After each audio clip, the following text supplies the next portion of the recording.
अभिव्यक्ति भक्ति है, और वो भक्ति हनुमान जी के पास है। किसके पास है?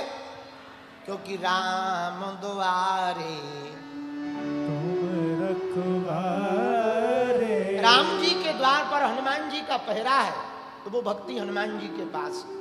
एक बात और बोले, श्री हनुमान जी महाराज जैसा भगत दूसरा कोई हो नहीं सकता। जितने भी दुनिया में असफल लोग हैं वो हमारी एक बात पर गौर करें।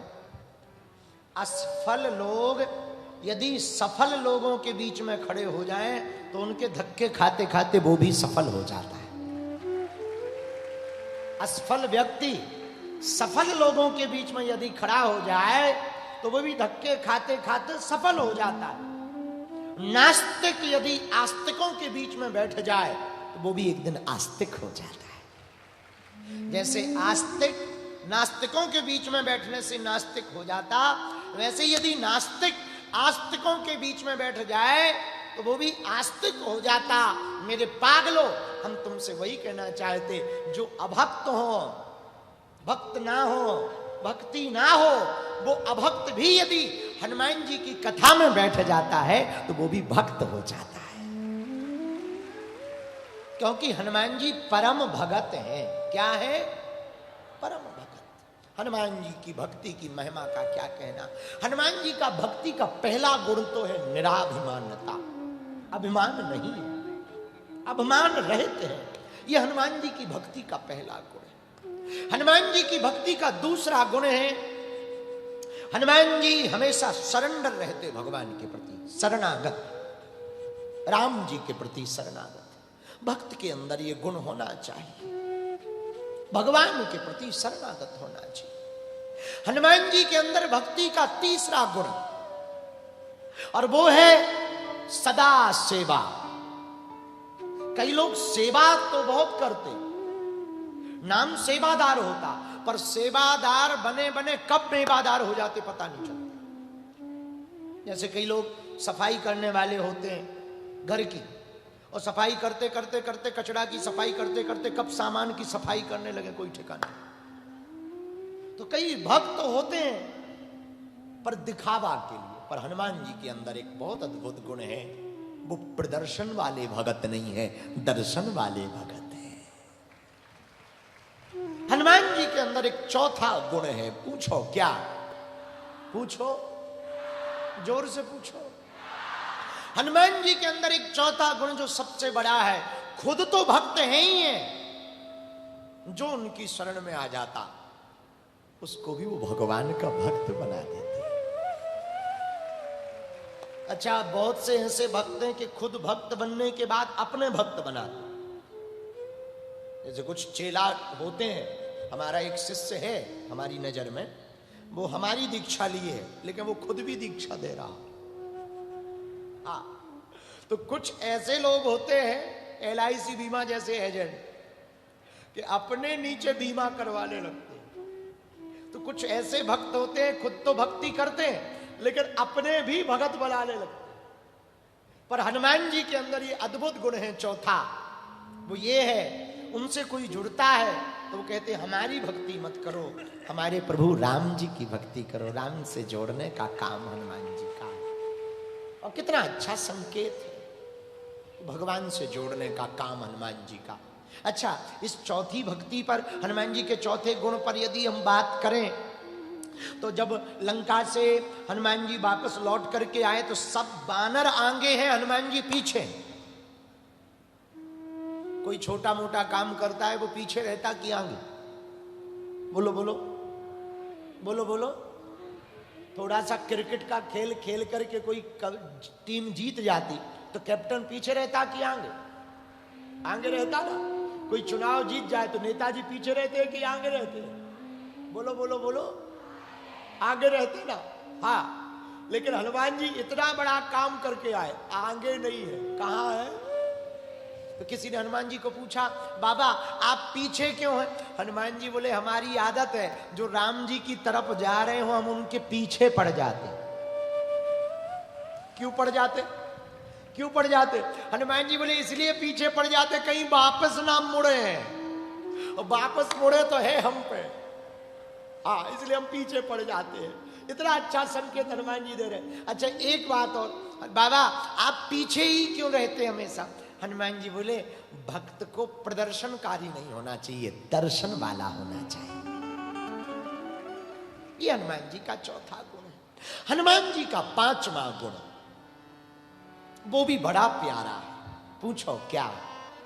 जोर से बोलो ना, अरे और जोर से बोलो। उनका एक ही काम है, एक काम। हम लोगों पे अनेक काम, परिवार संभालना, व्यापार संभालना, दुकान संभालनी, रिश्तेदार संभालना, मित्रों को संभालना, यहां जाना वहां जाना। हनुमान जी का एक ही काम है, राम काज करी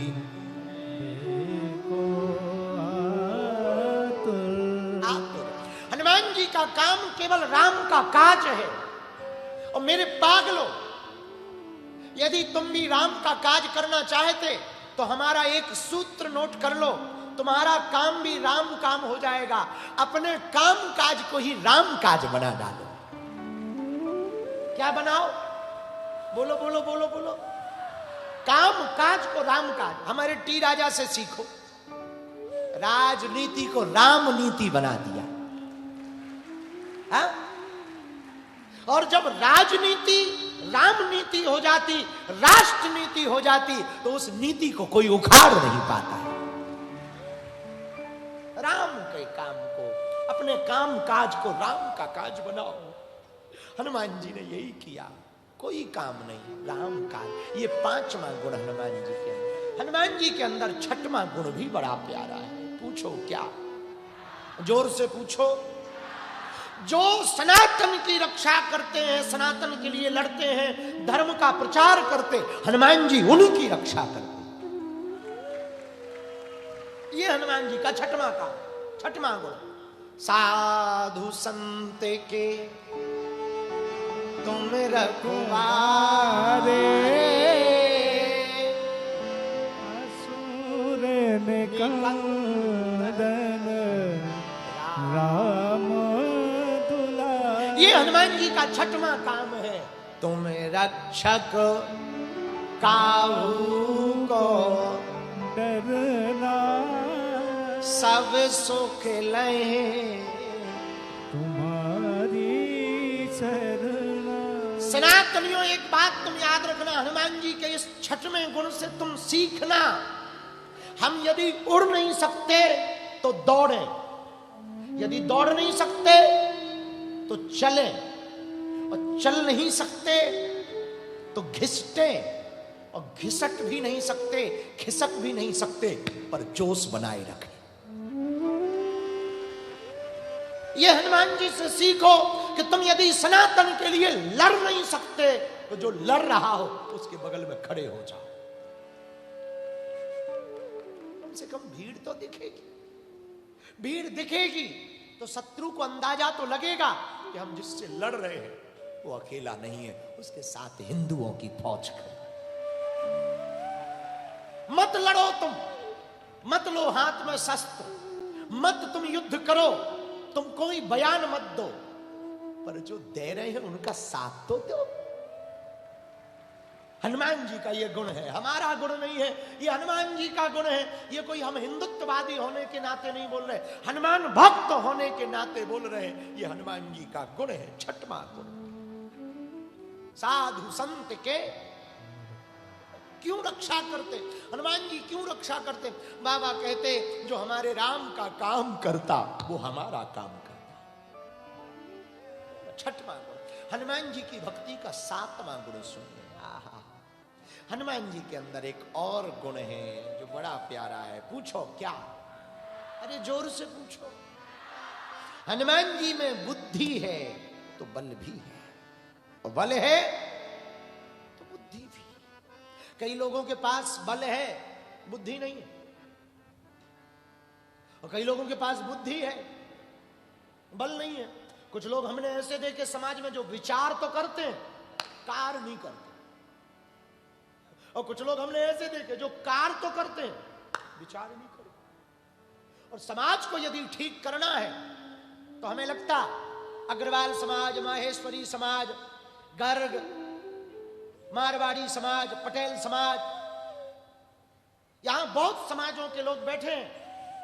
तो हम एक बात कहेंगे, गोयल होंगे, कंसल होंगे, वंसल होंगे, सब समाजों के लोगों से हम एक बात कहें, अपनी समाज में दो प्रकार के लोग तुम्हारे होंगे, एक विचार वाले, एक कार्य करने वाले। एक काम किया जाए, विचार करने वाले समाज के सदस्य को कार्य करने वाले सदस्य के साथ बैठा दिया जाए, तो विचार और कार्य जब दो जुड़ जाएंगे तो समाज सफल हो जाएगा,